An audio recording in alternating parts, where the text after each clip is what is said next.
نحمده ونصلي على رسوله الكريم أما بعد فأعوذ بالله من الشیطان الرجیم بسم اللہ الرحمن الرحیم۔ اللہ کا کروڑ دفعہ شکر ہے، احسان ہے کہ اس نے مجھے اور آپ کو ایک مجلس نصیب فرمائی اور سب سے پہلے ان لوگوں میں شامل فرمایا کہ جن کا تذکرہ ابھی آسمانوں پر ہو رہا ہے۔ ہم ان لوگوں میں شامل ہو گئے کہ جن کا تذکرہ آسمانوں پر ہو رہا ہے۔ اللہ اکبر کبیرہ ہے، آسمان پر میرا اور آپ کا تذکرہ ہو رہا ہے۔ کس وجہ سے؟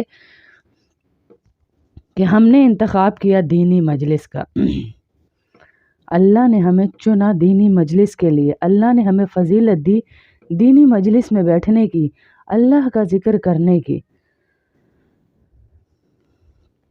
ہم نے رمضان میں ایک سیشن سٹارٹ کیا ہے جس میں آپ کے مسائل کا حل انشاءاللہ علماء کرام کے مشوروں سے دیا جائے گا۔ کچھ عورتوں نے سوال بھیجنا شروع کر دیے ہیں، تو ان کے سوالوں کے جوابات سے ہم ویڈیو کا آغاز کریں گے۔ پہلے میں بتا دوں کہ اللہ رب العزت کا بابرکت مہینہ آنے والا ہے۔ اللہ رب العزت کا بابرکت مہینہ، خاص اللہ کو جس مہینے کا قرب حاصل ہے وہ مہینہ آنے والا ہے، اور وہ ہے رمضان کا مہینہ۔ رمضان کا مہینہ خاص اللہ کے ساتھ قرب، جس میں نفل فرائض کے برابر ہو جائیں گے، اور فرائض جو ہے 70 فرائض ایسے ہوگا جیسے غیر رمضان میں آپ نے پڑھے ہوں۔ اتنا اجر ہر چیز کا بڑھا دیا جائے گا۔ تراویح کے ایک سجدے پہ آپ کو ایسا محل ملے گا کہ جس کے 60,000 سونے چاندی کے دروازے ہوں گے، اور ہر محل کے ہر دروازے کے آگے ایک اور محل ہوگا۔ اللہ اکبر۔ وہ مہینہ آنے والا ہے جس میں شیطان کو قید کر دیا جاتا ہے، اور اللہ رب العزت کی رحمتیں جوش پر ہوتی ہیں۔ تو میری بہنوں، ہم بھی اس مہینے کو پورے وقار کے ساتھ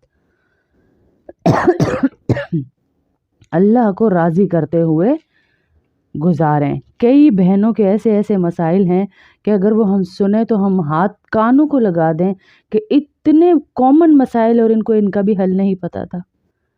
تو اسی لیے ہم نے یہ سیشن سٹارٹ کیا کہ ساری بہنوں کو آہستہ آہستہ تھوڑے تھوڑے مسائل بتائے جائیں، جن میں آپ کو حل بتایا جائے کہ مسائل کا حل کیا ہے، مسائل کا حل کیا ہے وہ بتایا جائے آپ کو۔ تو یہاں پر سنتے سب سے پہلا مسئلہ جو ہے وہ ایک عورت نے ہم سے پوچھا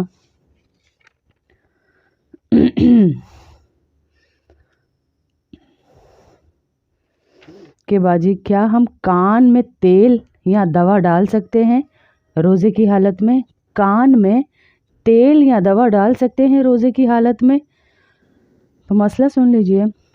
روزے کی حالت میں کان میں تیل اور دوا ڈالنے سے روزہ فاسد ہو جاتا ہے، لیکن پانی پہنچنے سے روزہ فاسد نہیں ہوتا۔ روزے کی حالت میں کان میں دوا ڈالنے، تیل ڈالنے اور دوا ڈالنے، تیل بھی اور دوائی بھی ڈالنے سے روزہ فاسد ہو جاتا ہے، لیکن پانی پہنچنے سے روزہ فاسد نہیں ہوتا۔ ناک میں دوا ڈالنے سے اور پانی پہنچانے سے روزہ ٹوٹ جاتا ہے، اور اسی طرح حلق میں پہنچنے سے بھی روزہ فاسد ہو جاتا ہے۔ لہٰذا غسل جنابت میں غرغرہ اور نہیں کرنا چاہیے۔ غرغرہ یعنی جب آپ کو جنابت کا غسل کرنا ہے اور نیکسٹ ڈے روزہ ہے تو اب کیا کریں؟ نیکسٹ ڈے روزہ ہے تو اب کیا کریں؟ اس میں آپ نے کرنا یہ ہے کہ آپ نے رات کو غرغرہ یعنی منہ بھر کے پانی جمع کر کے جو غرارہ کرتے وہ کر لینا ہے، اور ناک کی نرم ہڈی تک آپ نے پانی پہنچا دینا ہے۔ غرغرہ کر لیں گے اور ناک کی نرم ہڈی تک آپ پانی پہنچا دیں گے، اس کے بعد آپ روزہ رکھ لیں گی، کیونکہ آپ کا پورا غسل تو نہیں ہوا، ابھی پورے جسم پہ تو پانی بہانا ہے آپ نے، لیکن کسی وجہ سے یا ٹھنڈ کی وجہ سے یا آپ کی سحری میں ٹائم کم ہے اور آپ جوائنٹ فیملی میں ہیں، نہا نہیں پا رہی ہیں، تو آپ جلدی سے یہ 2 فرائض کر لیجئے، کیونکہ آپ کو پتہ ہے غسل کے 3 فرائض ہیں۔ ناک کی نرم ہڈی تک پانی پہنچانا،